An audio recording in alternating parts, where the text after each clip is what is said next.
Hi, I'm Amy from the Fewell Homestead and the FewellHomestead.com, and today I'm going to show you a little update on our garden to show you how it's doing and where we're taking it from here for the rest of the summer. So stay tuned, here we go.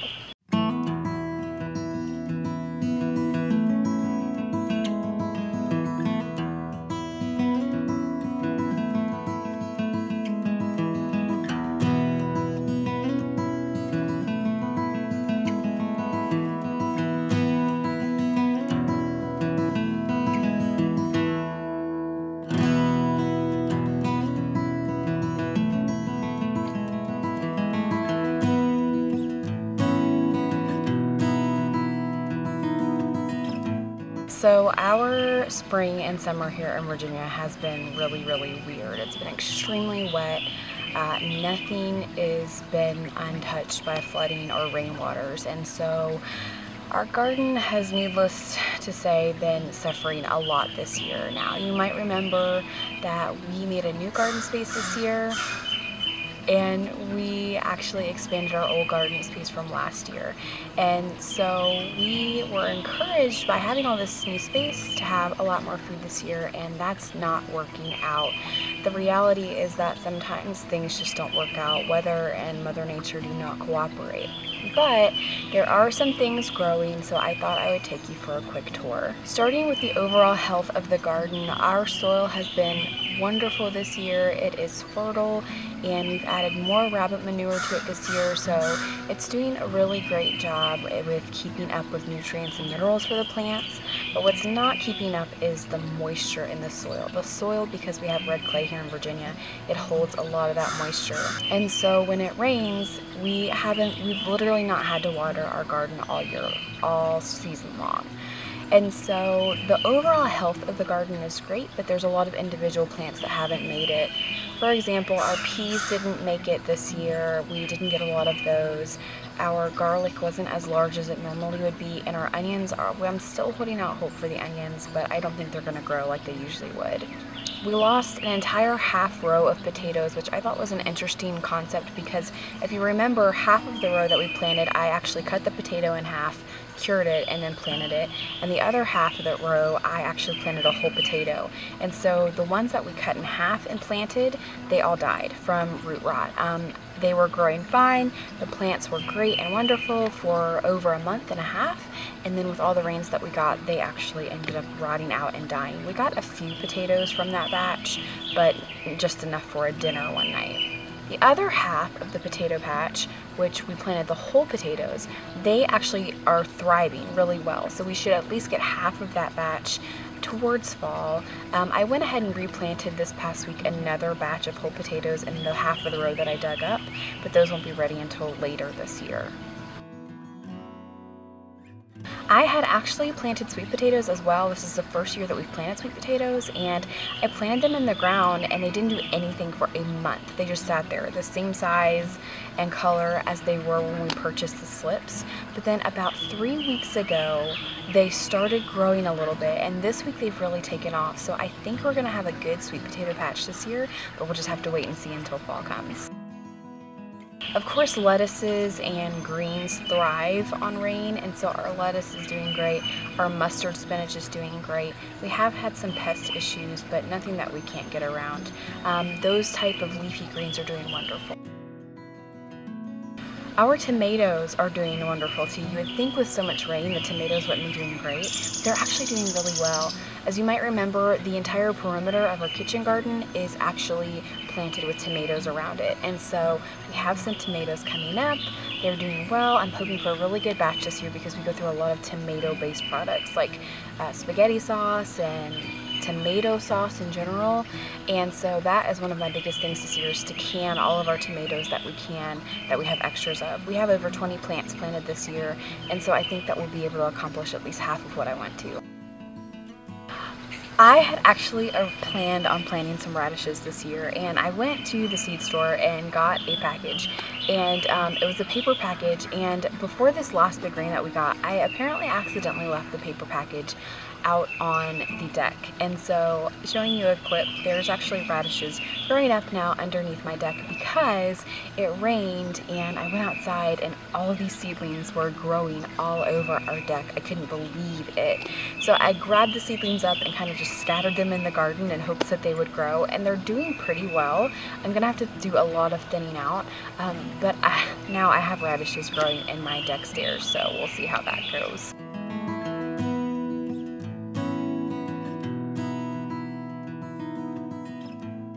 My herbs are doing great. All of my herbs have done really well this year. My echinacea is finally up and blooming. We are having an abundance of echinacea this year. Dill is doing good. Cilantro is doing great. Thyme is doing wonderful. Basil, all of the herbs I've planted other than my chamomile. My chamomile is still taking a long time to come up, but it is up.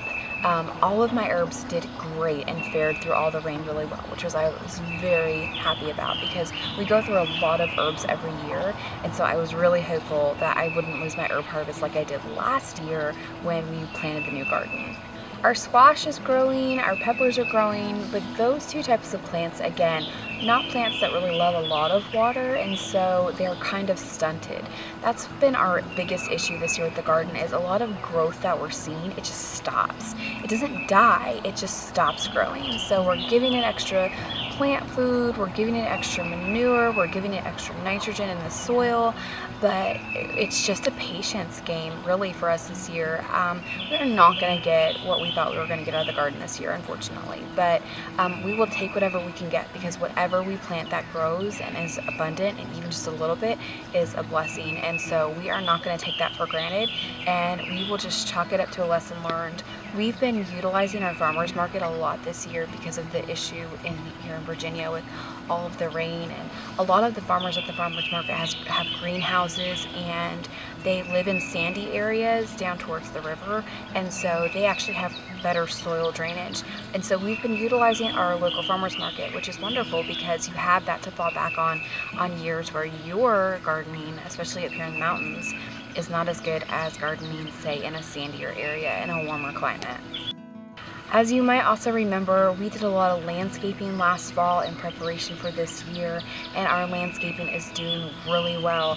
The fun part of it all is that I had no idea what we were planting because my husband was just ripping up plants from estates that he was weeding through, and he actually brought all these plants home and we just planted them in various places. So I'm discovering that as they bloom, some of these plants weren't even planted in a proper space, such as the spiderwort behind me, which I have a video that I'm going to do completely on spiderwort.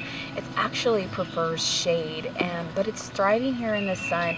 But the fun thing about it is that the flowers open up, and then when it gets too hot, the flowers close. A lot like chicory would when you see chicory on the side of the road. And so it's a really interesting plant that I can't wait to share with you. The landscaping is doing well. We're really enjoying it. It's so beautiful. Free plants. You cannot pass that up. Hostas are doing wonderful. I love hostas. They'll grow anywhere. If you want good landscaping for really quick and pretty arrangement, hostas are the way to go. There are a lot of other things going on in the garden, but unfortunately we're kind of stalled out this year. I still wanted to give you an overall garden tour because, like I said, we are blessed whether we get a little bit of food or a lot of food, and either way we're going to lean on our farming community to get the job done. And I think it's important to share that with you because this is the reality of homesteading. Some years you're going to have worse times than other years. Last year was an abundant year for us. This year is not so much an abundant year for us, and so it just shows you the importance of learning and preparing for things that could come your way. And so one of the things that we are learning this year is the importance of having a greenhouse and the importance of finding a new property where we can do more with it. We're on a ½ acre right now, and this kitchen garden, if this had been a good year, would have produced a ton of food for us, but not enough to be completely sustainable. And so that is our ultimate goal, is to be sustainable with our vegetables and meat on the property. And we are pretty sustainable with our meat right now, but not our vegetables. And so it's just important to kind of write these things down and pay attention to your years and things that you can learn from it. Now, we might not have another year like this ever again in my lifetime, but I have a feeling we will. And so that's something that we have to prepare for, to have in advance and have ready for next year or the year after that, or 10 years from now if it happens. And so a greenhouse is on our list of things to accomplish at some point in the next couple of years, whether it's here or whether it's on a new property that we find.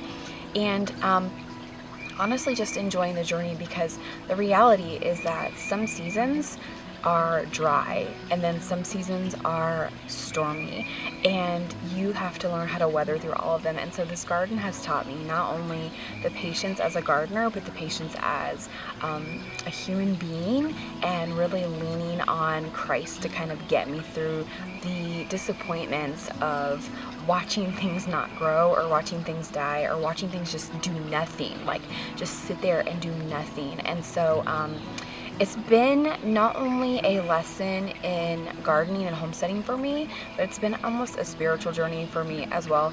And so I think it's really important to share that with you guys, because nature can teach you so many things if you just stop and pay attention. And I think it's really fun to see all the differences each year, and no matter what you do as a gardener, you're no match for nature. And I think it's just humbling to think about that, how you are a caretaker and you are a gardener and a tender to the land and a good steward of the land, but sometimes life happens and it's out of your control, and there's no need to fret about it. You just have to learn from it and move on. So I hope you guys enjoyed this video. I hope you enjoyed the garden tour. I hope that next time my garden is like super huge so I can share it with you, but if not, that's okay too. Hope you guys have a great day. Happy homesteading.